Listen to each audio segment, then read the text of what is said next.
Jika dilihat dari ras, agama, suku bangsa, dan budayanya, Indonesia merupakan negara yang sangat beragam. Keberagaman ini sudah jelas terlihat dari Pancasila, baik dari butir-butirnya maupun dari semboyannya, yaitu Bhinneka Tunggal Ika, yang artinya berbeda-beda namun tetap satu. Sudah sepantasnya kita sebagai warga Indonesia bersatu dalam perbedaan. Namun sayangnya ada beberapa di antara kita yang masih belum menyadari adanya Pancasila ini.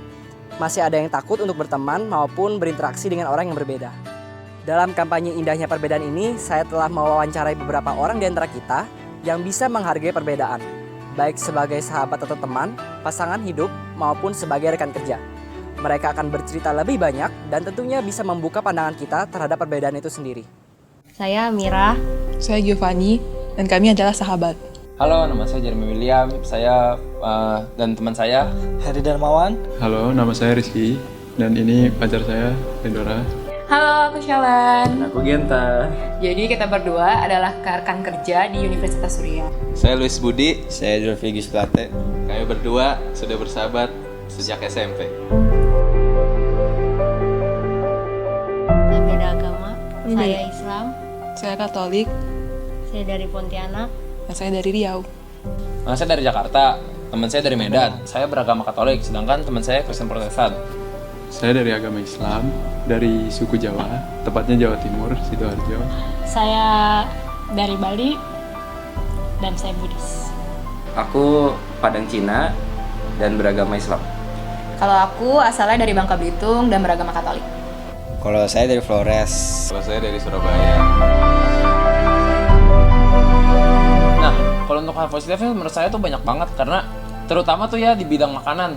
Karena apa? Karena dari Jakarta dan Medan tuh makanan asalnya tuh benar-benar beda banget. Kayak contohnya Harry pulang kampung kemarin lalu balik ke sini bawain saya bikambon. Semenjak saya di Jakarta, saya pertama kali makan ketoprak tuh dari Jere.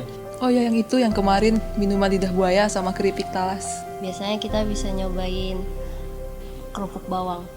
Saya punya kesempatan untuk masuk juga ke dalam tempat ibadahnya Rizky. Jadi saya bisa tahu kayak gimana dalamnya. Selain itu, saya juga pernah ngantar dia ke tempat ibadahnya. Hal yang didapat, ternyata kalau misalnya asal-usul sama agama itu nggak mau menjadi jurang pemisah di antara kita berdua. Iya, kita bisa jadi saling menghargai, terus tetap bisa profesional dalam bekerja. Dulu mindset saya tuh kalau ketemu orang Cina tuh wah udah pada sombong, terus orangnya nggak asik, mau cari untungnya doang. Habis itu pas kenal sama si Luis, katanya nggak semua orang Cina tuh kayak gitu, jadi ada yang seru, ada yang lucu, ada yang asik kalau diajak nongkrong gitu. Gitu pun juga kalau kayak dulu stereotip kalau orang Flores tuh tinggi, serem kayak gitu. Ternyata ada juga yang kayak gini, yang asik aja gitu diajak main dari SMP, dari zaman SMP sampai sekarang kita kuliah. Gak perlu takut karena dari perbedaan itu kita juga bisa dapat hal-hal positif. Terus hal-hal yang kita belum pernah tahu, kita jadi tahu. Mulailah kalian membuka diri, jangan jadi eksklusif lagi. Karena perbedaan itu indah loh. Jangan pernah takut untuk berteman dengan siapapun, berteman saja. Ada baiknya jika satu sama lain saling bertoleransi agar menciptakan perbedaan yang lebih indah. Dari perbedaan itu juga kita bisa saling tahu kan. Misalnya beda budaya, kita bisa saling tahu budaya yang lainnya kayak gimana. Kita masih bisa belajar banyak dari perbedaan itu. So, well, basically kalian kalau di dunia kerja itu pasti bakal ketemu sama banyak orang dari asal suku ataupun dari agama yang berbeda. Iya, jadi jangan sampai perbedaan-perbedaan itu mempengaruhi profesionalisme kerja kalian. Untuk yang orang-orang yang masih nggak mau berteman atau takut berteman karena adanya perbedaan itu, ya jangan begitu deh, karena bisa ada pikiran-pikiran kalau wah orang Cina pelit atau orang suku mana jahat itu. Sebenarnya nggak benar, karena itu cuma dari pribadi masing-masing aja. Ya terus jangan takut buat ngambil langkah baru gitu. Coba aja kenalan, say hi gitu kan. Barangkali dengan kayak gitu bisa dapat sahabat baru kan. Kesadaran akan keberagaman ini sangat penting untuk menciptakan Indonesia yang lebih baik. Saya mencoba untuk terus melakukan kampanye ini agar semakin banyak orang yang sadar akan indahnya perbedaan. Menurut saya video ini sangat bagus dan mengena. Dan lagi pula, masih zaman sekarang ini orang-orang masih mempermasalahkan hal-hal sepele seperti SARA. Menurut saya, kampanye ini sangat bagus dan sangat relevan, terutama dengan pengalaman saya belajar di Malaysia.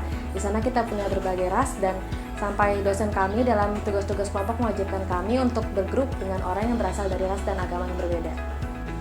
Kami setuju dengan adanya kampanye ini, karena dengan kita membuka diri, kita bisa mengambil hal positif dari agama-agama lain. Ya dulu saya juga sekolah di sekolah swasta, isinya orang Tionghoa semua, terus saya masuk ke universitas negeri. Di sana diversity-nya besar banget dan saya coba adaptasi di sana dan diterima juga di sana. Gitu. Saya sangat mendukung kampanye ini. Dari Pancasila saja sudah tertulis Persatuan Indonesia. Para pendiri negara kita mewujudkan persatuan itu sendiri dengan sikap toleransi. Mereka telah berhasil mengusir penjajah, meskipun mereka memiliki latar belakang yang berbeda. Kita sebagai penerus bangsa ini tentu dapat menghargai dan melihat indahnya perbedaan, sebab perbedaan ada harta yang tak ternilai bagi bangsa ini. Selama ini manusia bisa mengenal perbedaan karena mereka menilai segala sesuatu hal dari apa yang kasat mata. Padahal seharusnya kita bisa menyadari bahwa Tuhan sendiri pun sudah menciptakan dan mencintai kita tanpa melihat perbedaan yang kita miliki.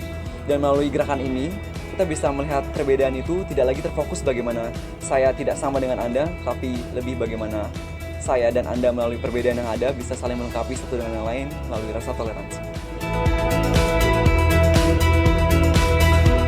Saya mengajak kalian semua untuk berani berteman dengan siapapun tanpa memandang suku, ras, agama, atau golongan tertentu.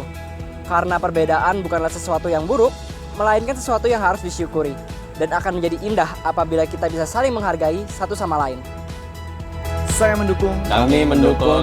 Kami mendukung. Kami mendukung. Saya mendukung. Saya mendukung. Kami mendukung. Saya mendukung. Kami mendukung. Kami mendukung. Saya, Marcelus Arnold dari Program Studi Nutrition and Food Technology, mendukung indahnya perbedaan.